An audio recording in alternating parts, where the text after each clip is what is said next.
السلام علیکم ورحمۃ اللہ وبرکاتہ۔ بسم اللہ الرحمن الرحیم۔ اللہ تعالیٰ کی ذات بابرکات، بہت رحم کرنے والی اور بہت مہربان ہے، جس کو اپنی مخلوق سے بے حد پیار اور محبت ہے۔ اللہ تعالیٰ کسی بھی بندے کو تکلیف میں نہیں ڈالنا چاہتا، اس لیے اس نے 1,24,000 پیغمبروں کو اپنا نائب یا خلیفہ بنا کر بھیجا، اور ان پیغمبران اعظام کو انسان کی پیدائش کے مقاصد و مطالب سے روشناس کیا، تاکہ وہ مخلوق کو آگاہی دے سکیں اور وہ اللہ تعالیٰ کے محبوب بندے اور مقرب مخلوق بن سکیں۔ پیغمبروں کے حالات کا مطالعہ کرنے سے آگاہی ہوتی ہے کہ اللہ تعالیٰ نے ہر پیغمبر کی تعلیمات کا مرکز توحید کو ہی رکھا ہے، اور ہر پیغمبر نے توحید اور اسلام ہی کی تبلیغ کی۔ انہوں نے اللہ کی اطاعت میں اپنی تمام صلاحیتوں کو صرف کرنا اپنا اولین فرض سمجھا، اور خدائی احکامات کے مطابق اسلام کی تعلیمات کو عام کرتے رہے۔ اگرچہ ہر نبی کی شریعت میں اللہ تعالیٰ نے جب چاہا، جس وقت چاہا اور جتنا چاہا حالات کے مطابق تبدیلی کی، مگر مکمل ترین شریعت سید الانبیاء خاتم النبیین صلی اللہ علیہ وسلم حضرت محمد الرسول اللہ صلی اللہ علیہ وسلم کو عطا فرمائی گئی۔ تو قرآن پاک کا مطالعہ کرنے سے تمام پیغمبروں کے مختلف ادوار بیان کیے گئے ہیں، اور اس میں کوئی شک نہیں ہے کہ محمد صلی اللہ علیہ وسلم سے پہلے لاکھوں پیغمبر، رسول اور نبی آ چکے ہیں، جن کے حالات زندگی کا مکمل علم نہیں ملتا۔ بہرحال کچھ ہیں انبیاء جن کا تذکرہ اللہ تعالیٰ نے قرآن پاک میں کیا ہے۔ تو آج سے ہم سٹارٹ کریں گے سب سے پہلے حضرت آدم علیہ السلام کا قصہ۔ حضرت آدم علیہ السلام، یہ بات طے شدہ ہے کہ حضرت آدم علیہ السلام ابو البشر ہیں، اور ان کی پیدائش بروز جمعہ ہوئی، اس لیے جمعہ کو بہت زیادہ فضیلت حاصل ہے، اور یہ وہ ساری دنیا کے آدمیوں کے جد امجد اور باپ ہیں، اور ان کی اولاد کی نسل سے نوح علیہ السلام تک تعمیر عالم اور زمین آباد ہوتی رہی۔ اور یہ سب پر واضح ہے کہ حضرت آدم علیہ السلام کی تخلیق سے قبل کوئی انسان موجود نہیں تھا،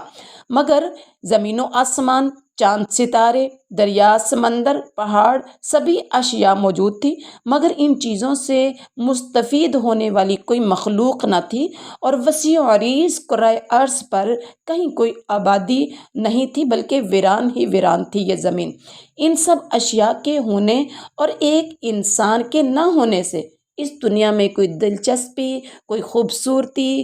نظر نہیں آتی تھی۔ جب اللہ تعالیٰ نے انسان کو پیدا کرنے کا ارادہ کیا، تو اللہ تعالیٰ نے فرشتوں سے کہا کہ میں دنیا میں اپنا نائب خلیفہ پیدا کرنا چاہتا ہوں۔ تو اس پر فرشتوں نے اس بنیاد پر کہ انسان کی تخلیق سے پہلے جنات آباد تھے، جو کہ فرشتوں کو اس کا علم تھا، جو ہر وقت جنات قتل و غارت اور فساد برپا کرتے رہتے تھے، انہوں نے قیاس آرائی کرتے ہوئے کہا کہ انسان جس کی تخلیق کرنا آپ چاہتے ہیں، وہ بھی قتل و غارت اور فساد برپا کرے گا، کیسے؟ جیسے جنوں نے کیا۔ لہٰذا آپ کی حمد و ثنا اور عبادت کے لیے ہم کافی ہیں۔ اللہ تعالیٰ نے فرمایا، انی اعلم ما لا تعلمون، جو کچھ میں جانتا ہوں وہ تم نہیں جانتے ہو۔ فرشتوں نے اس جواب کے بعد سکوت اختیار کر لیا۔ اس کے بعد حضرت آدم علیہ السلام کو اللہ تعالیٰ نے پیدا کرنے کے لیے ہر قسم کی مٹی لی، پوری روئے زمین سے مختلف تھوڑی تھوڑی مٹی اکٹھی کر کے، جس میں سیاہ و سفید، سرخ و نیلی، ہر طرح کی مٹی کو شامل کیا گیا، اور اس مٹی کو گوندھ کر، جیسے آٹے کو گوندا جاتا ہے اس طرح سے مفسرین کہتے ہیں 40 دن تک اس کو تیار کیا گیا، اور ایک انسان کا اس سے ڈھانچہ بنایا، اس کے اندر روح پھونک دی، اور اس کے اوپر گوشت پوست چڑھا دیا۔ یاد رکھیے قرآن پاک میں استعمال ہوا ہے کہ ہم نے گلی سڑی مٹی سے آدم کو، انسان کو پیدا کیا ہے۔ تو یہی وہ مٹی تھی جسے کئی دن رکھا گیا گو کر، اور پھر اس سے انسان بنایا گیا۔ جو لوگ لیپا پوتی کرتے ہیں کچے گھروں میں، یا آج سے کچھ سال پہلے ایسا تھا، تو انہیں زیادہ علم ہے کہ جتنی زیادہ مٹی کو گو کر رکھا جاتا ہے اتنی لیپا پوتی زیادہ نیٹ کلین ہوتی ہے۔ اللہ تعالیٰ نے آدم کو ایسی مٹی سے پیدا کیا اور گوشت پوست چڑھا کر ایک چلتا پھرتا انسان بنایا۔ جب اللہ تعالیٰ نے اس کے اندر روح پھونکی تو کہتے ہیں کہ جب حضرت آدم کے سینے تک روح پہنچی تو انہوں نے کہا الحمدللہ۔ اللہ تعالیٰ نے آدم علیہ السلام کو سب سے پہلے کچھ ناموں کے بارے میں علم سکھایا، چند چیزوں کے نام اور خواص بھی بتا دیے۔ قرآن پاک میں بڑی وضاحت کے ساتھ بڑی خوبصورت انداز میں یہ واقع بیان کیے گئے ہیں، لیکن آپ کو اس کا ایک مختصر سا آپ کے سامنے ایک خاکہ رکھا جائے گا۔ اس کے بعد فرشتوں نے ان چیزوں کے فرشتوں سے نام دریافت کیے مگر وہ بتا نہ سکے، اور آدم علیہ السلام سے پوچھنے پر آدم علیہ السلام نے صاف صاف بتا دیے۔ اس پر اللہ تعالیٰ نے فرشتوں کو مخاطب ہو کر فرمایا، اب چونکہ آدم علیہ السلام تمام چیزوں کے نام بتا چکے تھے اور فرشتے معذور تھے، تو اللہ تعالیٰ نے فرشتوں کو کہا اس بندہ خاکی کو سجدہ تعظیم کریں۔ تو فرشتوں نے بلا حیل و حجت حکم خداوندی کی سمجھ کر آدم علیہ السلام کو احتراماً سجدہ کیا، مگر ابلیس نے، جو کہ دنیا میں شیطان کے نام سے مشہور ہے، سجدہ کرنے سے انکار کر دیا۔ قرآن کہتا ہے ابا واستکبر وکان من الکافرین، اس نے انکار اور تکبر کر دیا، انکار کرنے والوں میں سے ہو گیا، اور جواب میں کیا کہا کہ میں آگ سے پیدا ہوا ہوں اور یہ انسان مٹی سے پیدا کیا گیا ہے، لہٰذا میں تو اس سے بہتر ہوں۔ اور اس نے تکبر و غرور میں آ کر کہا ناری ایک خاکی کو سجدہ نہیں کر سکتا، لہٰذا اللہ تعالیٰ اس سے ناراض ہو گئے اور فرمایا تم مردود ہو، یہاں سے نکل جاؤ۔ لیکن شیطان نے اللہ تعالیٰ سے مہلت مانگ لی کہ مجھے مہلت دی جائے، جس بشر کے لیے میری تمام عمر کی عبادت کو ضائع کر دیا گیا، میں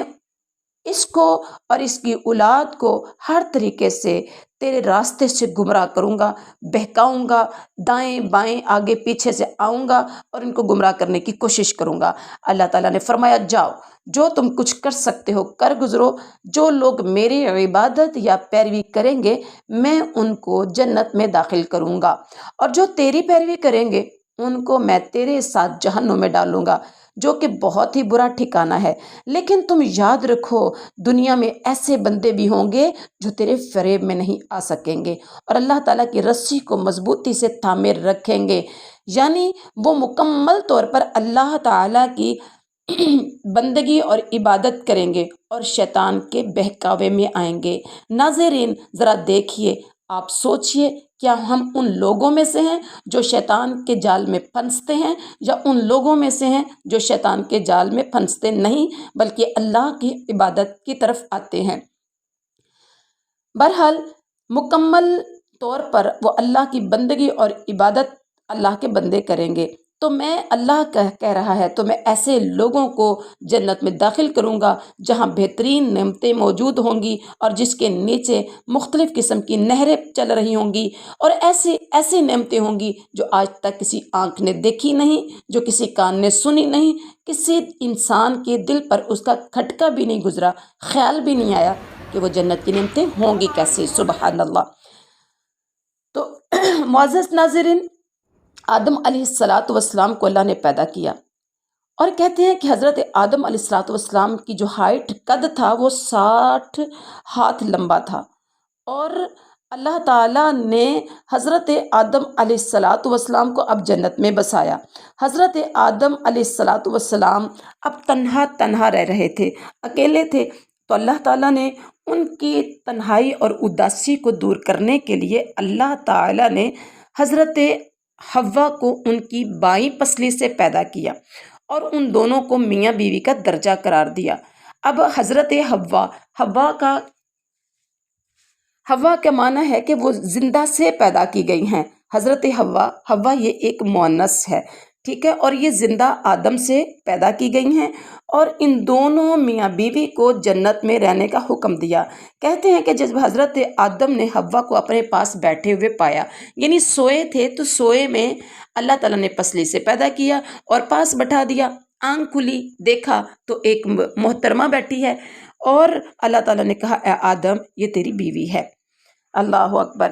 تو اب یہ دونوں میاں بیوی ہنسی خوشی بڑی محبت اور پیار سے جنت میں رہ رہے تھے، جب شیطان نے قسمیں کھائی ہوئی تھی۔ اللہ نے آدم اور حوا سے کہہ دیا کہ تم نے وَلَا تَقْرَبَا هَذِهِ الشَّجَرَةَ، فلاں درخت جو ہے نا اس کے قریب نہیں جانا، اس کا پھل نہیں کھانا۔ مگر ہوا کیا، اگر تم یہ جاؤ گے اس کے پاس تو تم ظالموں میں شمار ہو جاؤ گے۔ پہلے سپارے میں بڑا خوبصورت انداز ہے، آدم و حوا علیہ السلام جنت میں بڑے سکھ اور چین کی زندگی بسر کر رہے تھے، کیونکہ جنت میں راحت ہی راحت ہے، جنت میں خوشی ہی خوشی ہے۔ یہاں دکھ اور تکلیف کی کوئی بات نہیں، کوئی ایسی چیز نہیں جہاں سے کہیں سے بھی انسان کو کوئی پریشانی کا سامنا کرنا پڑے۔ کھانے پینے کے لیے پھل فروٹ شہد دودھ کی نہریں چل رہی ہیں اور درختوں کے انبار ہیں بن مانگے، اور صرف سوچ ایک آئے تو ہر چیز انسان کے سامنے آ جاتی ہے۔ وہ جنت ایک ایسی ہے آپ سوچ بھی نہیں سکتے ہیں۔ جیسے ہی حضرت آدم علیہ السلام اور حضرت حوا دونوں آرام سے جنت میں جب رہ رہے تھے، تو چونکہ اللہ تعالیٰ نے شیطان کو، جو کہ اصل میں ایک جن تھا اور اللہ تعالیٰ کی عبادت کرتے کرتے اس مقام پر پہنچ گیا تھا کہ اس کو حضرت آدم کو سجدہ نہ کرنے کی وجہ سے مردود قرار دیا گیا تھا، تو اس کے دل میں یہ درد اٹھا، ہر وقت مروڑ پڑتے رہتے تھے اس خوبصورت جوڑے کو دیکھ کر کہ کیوں یہ زندگی آرام سے گزار رہے ہیں اور مجھے کیوں مردود قرار دیا گیا، اچھا ان کی وجہ سے مجھے نکالا گیا، ان کی وجہ سے مجھے ذلیل کیا گیا۔ لہٰذا وہ اس کوشش میں تھا کہ کسی طرح سے اس سے بدلہ لیا جائے اور اس کو کیسے اللہ تعالیٰ کے احکامات کے خلاف بہکایا جائے، کسی نہ کسی طرح سے ان کو اللہ کا نافرمان بنایا جائے۔ آخر کار وہ حضرت حوا کو بہکانے میں کامیاب ہو گیا اور حوا اور آدم علیہ السلام کو بتایا کہ اللہ تعالیٰ نے ان کو اس درخت کے پاس جانے سے کیوں روکا ہوا ہے، علم ہے تجھے، ضرور اس میں اچھی چیز ہوگی۔ یہی بات ہے کہ ابن آدم کو جس چیز سے روکا جائے وہ کام ابن آدم ضرور کرتا ہے، وہ سمجھتا ہے پتہ نہیں اس میں کیا ہوگا جس وجہ سے مجھے روکا گیا۔ اول تو آدم علیہ السلام نے انکار کیا، لیکن آخر کار وہ بھی راضی ہو گئے۔ جب دونوں اس ممنوع شجر کے پاس گئے تو انہوں نے محسوس کیا کہ وہ دونوں ننگے ہو گئے ہیں، یعنی درخت کے قریب گئے، درخت کا پھل جیسے ہی چکھا تو ہوا کیا،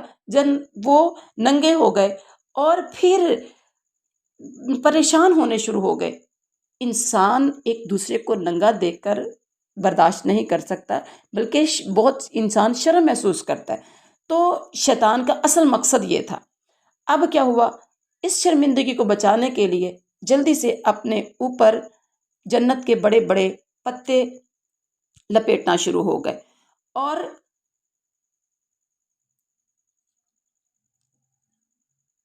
جبکہ یہ اللہ کے حکم کی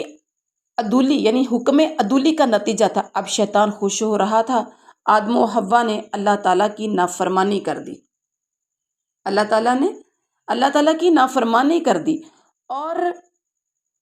ان کو بھی میری یعنی اب شیطان کیوں خوش ہو رہا تھا کہ آدم و حوا نے اللہ تعالیٰ کی نافرمانی کر دی اور ان کو بھی میری طرح سزا ملے گی۔ آخر کار جب حضرت آدم علیہ السلام کو اپنی غلطی کا احساس ہوا تو بہت شرمندہ اور نادم ہوئے۔ اللہ تعالیٰ نے فرمایا میں نے تمہیں اس درخت کے قریب جانے سے منع کیا تھا، اور یہ بھی بتایا کہ شیطان تمہارا کھلا دشمن ہے۔ اس پر آدم و حوا علیہ السلام نے اللہ تعالیٰ کی بارگاہ میں گڑ گڑا کر عرض کی اور ان الفاظ میں معافی چاہی، ربنا ظلمنا انفسنا وان لم تغفر لنا وترحمنا لنکونن من الخاسرین۔ آپ بھی یہ دعا یاد کر لیجئے، وقتاً فوقتاً یہ دعا پڑھ کے اللہ سے اپنے گناہوں کی معافی مانگتے رہیے۔ اے میرے رب، اے ہمارے رب، ہم نے اپنی جانوں پر ظلم کر لیا، اور اگر تو ہمیں بخش نہیں دے گا اور ہمارے اوپر رحم نہیں فرمائے گا اور ہم نقصان اٹھانے والوں میں سے ہو جائیں گے۔ اللہ تعالیٰ نے ان کے سابقہ گناہ معاف فرما دیے۔ اس سے اس بات کا بھی اشارہ ملتا ہے کہ انسان کے لیے گناہ کے نتائج لازمی طور پر بھگتنا ضروری نہیں ہے، بلکہ سچی توبہ کرنے سے اللہ تعالیٰ گناہوں کو معاف فرما دیتا ہے، کیونکہ وہ بہت معاف کرنے والا اور رحم کرنے والا ہے۔ اور میرے پاک پیغمبر صلی اللہ علیہ وآلہ وسلم نے فرمایا التائب من الذنب کمن لا ذنب لہ، گناہ سے توبہ کرنے والا انسان ایسے ہو جاتا ہے جیسے اس نے کبھی گناہ کیا ہی نہیں۔ مگر یہ حکم دیا گیا کہ اب تم جنت سے نکل جاؤ اور زمین میں جا کر آباد ہو جاؤ۔ حضرت آدم علیہ الصلاۃ والسلام کا جنت سے نکل کر زمین پر اتارا جانا سزا کے طور پر نہیں تھا، کیونکہ انہیں اپنے سابقہ گناہ کی معافی مل چکی تھی، اور معاف کر دینے کے بعد سزا نہیں دی جاتی، بلکہ انہیں زمین پر اس لیے اتارا گیا تاکہ وہ اللہ کے نائب کے طور پر کام کریں، اور جس مقصد کے لیے انہیں پیدا کیا گیا تھا انہیں جنت میں صرف تو امتحان کے لیے رکھا گیا تھا، اور آخر کار ان کو زمین پر ہی اتارنا تھا۔ اللہ تعالیٰ نے فرمایا تم جنت سے نکل جاؤ اور زمین پر جا کر رہو، تمہیں ایک مقررہ مدت تک بھیجا جاتا ہے، اس کے بعد پھر تم لٹائے جاؤ گے اور تم ایک دوسرے کے دشمن رہو گے۔ اب اللہ تعالیٰ نے دونوں کو زمین پر ایسے اتار دیا کہ